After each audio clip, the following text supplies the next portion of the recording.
Hey, what's up, everyone? It's your girl, Destiny Thomas, also known as D Train from Glide for God. And I'm just coming at you guys with a new video. A long while ago, I made my very first video just kind of explaining to you guys what Glide for God is all about and things like that.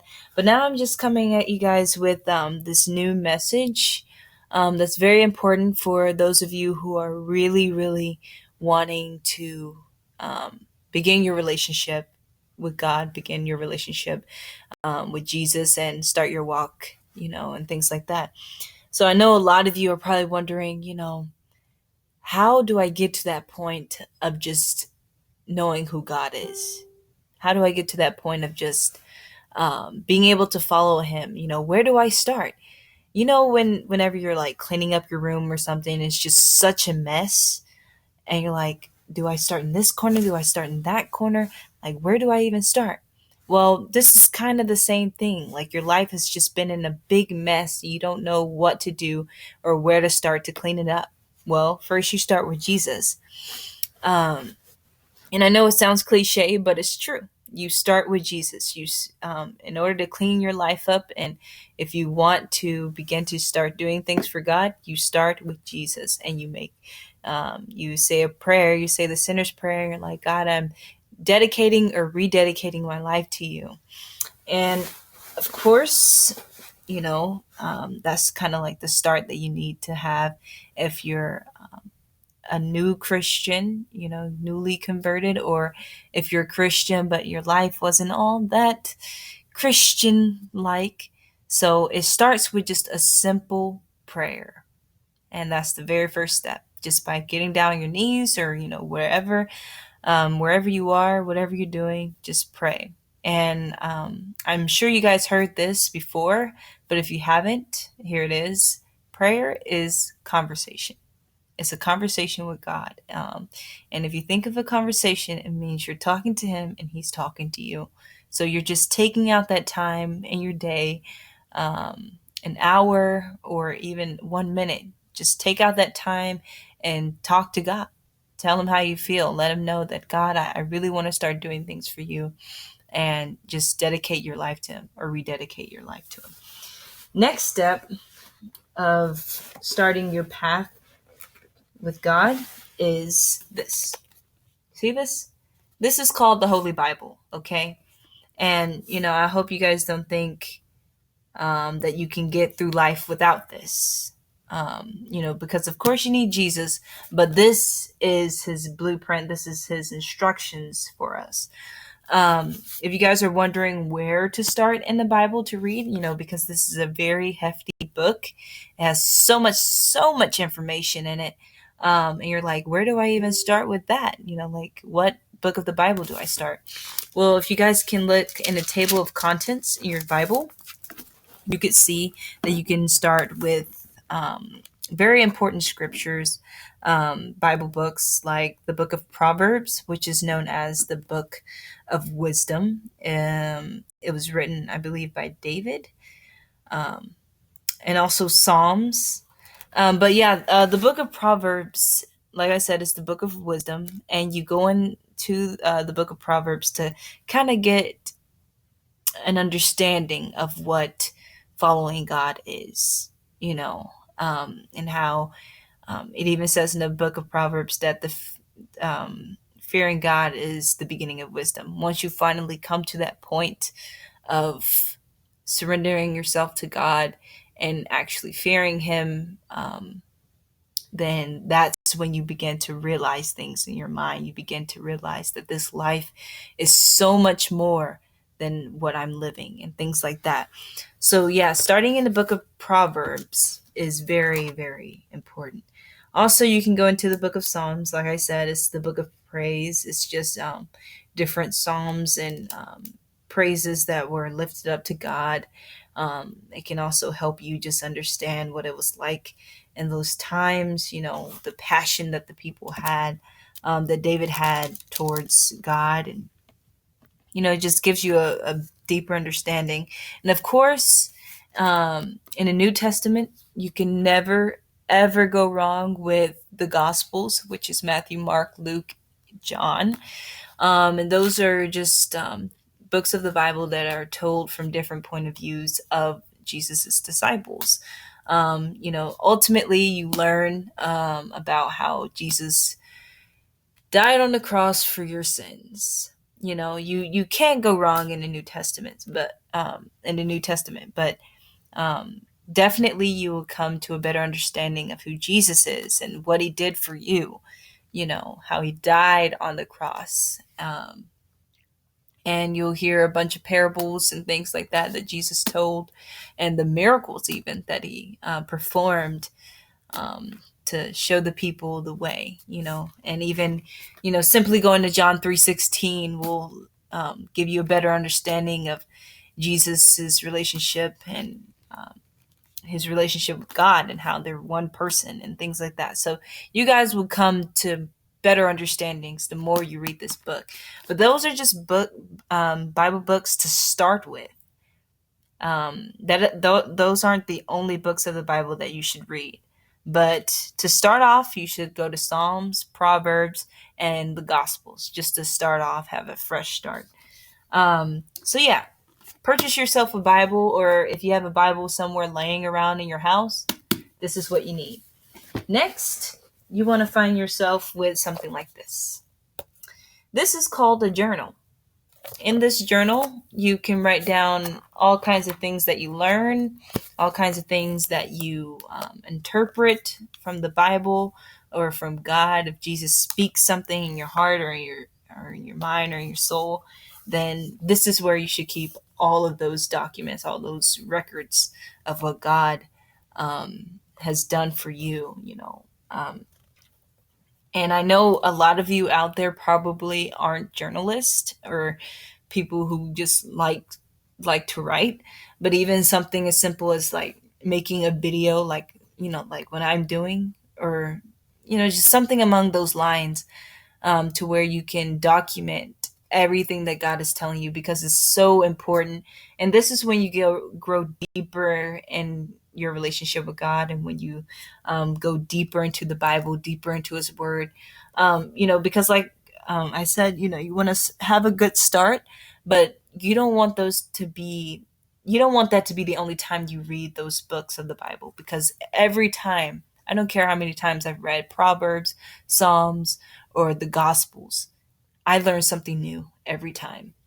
So it's like that situation where it's not just something to just read once. Like a certain movie that you watch, and then you watch it the first time, you're like, oh my gosh, that was really, really good. I learned so much from that movie. And then you watch it a second time, and then you learn something new, and you're like, oh, I didn't notice that the first time. So it's kind of like that with the Bible. Like every single time that you read a certain book of the Bible or something like that, you're going to learn something new, guaranteed. And you want to document it in a journal. So find something. It doesn't have to be big. It doesn't have to be this big, bulky thing. You don't have to make it fancy, but just document it somehow, some way. So those are kind of like the three basic things to start with as far as starting your relationship with Jesus Christ. You want to start off with that prayer, have a conversation with him, let him know that this is what you want to do, because it's a big commitment. Next, you want to purchase a Bible, or if you have a Bible laying somewhere around your house, then definitely pick that up.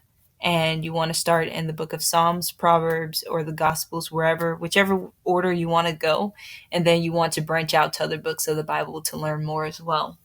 And next, you want to find books like this. It's not required, I'm not saying, hey, you have to buy a book, but these can really, really help you on so many levels. This book is called You Too Can Be Used by God. It's by Guy Pei. It's an international guy. He goes around preaching the gospel in different countries, even, and different cities, towns, and all that kind of stuff. But, buying a book could encourage you on many levels. But you don't have to. It's not required, but it's good to hear from other sources of how God has used them in their walk and how their relationship may have fallen off, and it gives you, especially in modern time, I know that things aren't the same in the Bible, because it's an ancient book, it's ancient documents and things like that. So, if you want a more modern feel to your walk, to relate to some people who are dealing with the same things as you, then this is definitely a good option, to just find a book where they can encourage you. Like something like this, You Too Can Be Used by God, just gives you a different point of view of how God has used the author to do awesome things, to heal and to just really dig deep into God, into God's voice and things like that. So very important. And also, just another example is this book. For those of you who are also looking towards relationships, you can also look in the Bible, but also other book sources are very vital as well. Um, the Bible does speak a lot about purity, through relationships and things like that, but also just seeing from a more modern perspective. It doesn't negate anything that is said in the Bible, but this just puts the Bible into a more modern idea where you're like, okay, I can understand why the Bible said this or why the Bible said that. So this book is called How to Hold Out, Hang On, and Marry the Man of Your Dreams. Men, you don't have to read this, okay?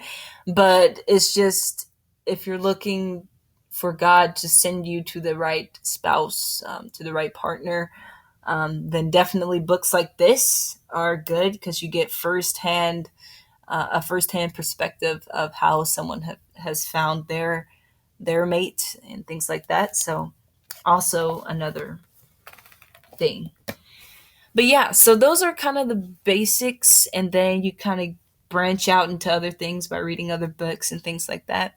But yeah, so if you're starting your walk with God, you have made an awesome, awesome commitment. But this is a lifelong commitment. It's not just a commitment that you make, oh, this week I'm going to be good, but by the weekend, I'm about to do my own thing. No. What God says in the book of James, don't be double minded. Don't be unstable in all your ways, because that's what he says. A double minded or indecisive man is unstable in all his ways, which means that he can't seem to make a decision. So he's leaning in multiple directions and things like that. So you don't want to be that person. Don't live a double life. Where you're like, okay, I want to do this on the side, and then I'll do my Christian stuff. No, Christian and life mix. You have to be that day in, day out, in privacy, in public, no matter what. You are representing Christ, and that's really what all a Christian is. People, they like to think of Christians as a certain way. Well, yeah, we're supposed to be a certain way, but they have their stereotypes, of Christians, they're hypocrites and things like that. But in actuality, we're just supposed to represent Jesus Christ, and not only represent him, but be like him, Um, so yeah, just by making this commitment, you have decided to surrender everything that you are to Jesus Christ. And I mean, you should be very excited because your life has meaning and it has value. And what's better than that, to know that your life is worth something and you have a purpose. And God is giving that to you right here, right now, at this moment, because you have made that decision to give your life to him.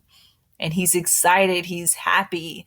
In the Bible it says that all of heaven rejoices when a soul is saved, when someone gives their life to the Lord. All of heaven rejoices. And I'm like, if 100 souls give their life to the Lord, do y'all know that heaven rejoices 100 times? And then if one soul, then heaven rejoices, and that's all of heaven. And that's just crazy. I'm like, man, aren't they tired? But that's a different story. But guys, thank you for tuning into this. Thank you for making that decision of giving your life to the Lord. If you guys have questions or just wonder, you know, what can I do to be stronger? I did give you guys basic things, but some people need more depth and things like that, and I'll be willing to talk to you guys about that. But yeah, thank you for making this decision to give your life to God. He's going to use you in mighty ways. And yeah, thank you guys for tuning in. I'll see you guys again.